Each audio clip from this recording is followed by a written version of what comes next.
ವಿಶ್ವದಲ್ಲಿ ಮಲೇರಿಯಾ ಪೀಡಿತ 15 ದೇಶಗಳಲ್ಲಿ ಭಾರತ 5ನೇ ಸ್ಥಾನದಲ್ಲಿದ್ದು, ಮಲೇರಿಯಾ ನಿಯಂತ್ರಣಗಳಿಗೆ ಸಂಬಂಧಿಸಿದಂತೆ ಮಲೇರಿಯಾ ಸಂಶೋಧನೆಗಳಾಗಬೇಕಾಗಿದ್ದು, ಈ ನಿಟ್ಟಿನಲ್ಲಿ ನಿಟ್ಟೆ ವಿಶ್ವವಿದ್ಯಾನಿಲಯ ಮಲೇರಿಯಾ ಸಂಶೋಧನೆಗೆ ಹೆಚ್ಚಿನ ಆದ್ಯತೆ ನೀಡುತ್ತದೆ ಎಂದು ನಿಟ್ಟೆ ವಿಶ್ವವಿದ್ಯಾನಿಲಯದ ಉಪಕುಲಪತಿ ಡಾ ಸತೀಶ್ ಭಂಡಾರಿ ಹೇಳಿದರು.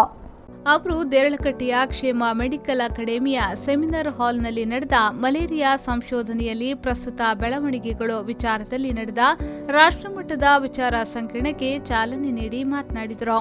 ಅತ್ಯಂತ ಪ್ರಾಚೀನ ರೋಗವಾಗಿರುವ ಮಲೇರಿಯಾ ಸಂಶೋಧನೆಗೆ ಅತ್ಯಂತ ಹೆಚ್ಚು ವೆಚ್ಚ ತಗುಲುವುದರಿಂದ ಭಾರತದಲ್ಲಿ ಸಂಶೋಧನೆ ಹಿಂದೆ ಬಿದ್ದಿದೆ. ಭಾರತದಲ್ಲಿ ಇತ್ತೀಚಿನ ದಿನಗಳಲ್ಲಿ ಮಲೇರಿಯಾ ಸಂಬಂಧಿಸಿದ ಸಂಶೋಧನೆಗಳು ನಡೆಯುತ್ತಿದ್ದು, ನಿಟ್ಟೆ ವಿಶ್ವವಿದ್ಯಾನಿಲಯವು ಯುಎಸ್ಎ, ಪೆನ್ ಸ್ಟೇಟ್ ವಿಶ್ವವಿದ್ಯಾನಿಲಯದಂತಹ ವಿಶ್ವವಿದ್ಯಾನಿಲಯಗಳೊಂದಿಗೆ ಸಂಶೋಧನೆಗೆ ಒಡಂಬಡಿಕೆ ಮಾಡಿಕೊಂಡಿದ್ದು, ಮುಂದಿನ ದಿನಗಳಲ್ಲಿ ಉತ್ತಮ ಸಂಶೋಧನೆಗೆ ಆದ್ಯತೆ ನೀಡಲಾಗುವುದು ಎಂದರು. To note that 4 of his students will be graduating this year, and they have taken up research initiative in areas, particularly in immunological response for malaria, Plasmodium vivax, malaria in pregnancy, and epidemiology of malaria in Mangaluru, which is a endemic zone of malaria. And also I would like to congratulate on this occasion Mr.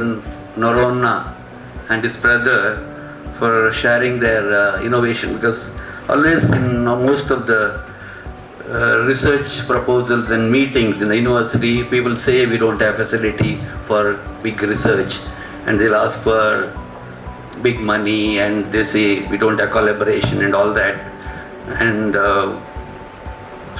Professor Sampath was asking how much money you spend for research with Chennegowda. He said millions of dollars for malaria research. USA pen state ವಿಶ್ವವಿದ್ಯಾನಿಲಯದ ಪ್ರಾಧ್ಯಾಪಕ ಡಾ Channegowda D ಅವರನ್ನು ಸನ್ಮಾನಿಸಲಾಯಿತು.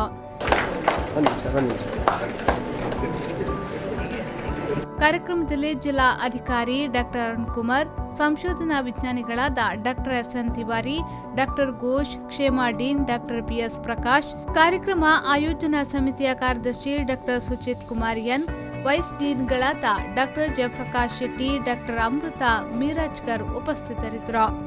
Arif ಕಲ್ಕಟ, ವಿ4 news 24/7 Ullal.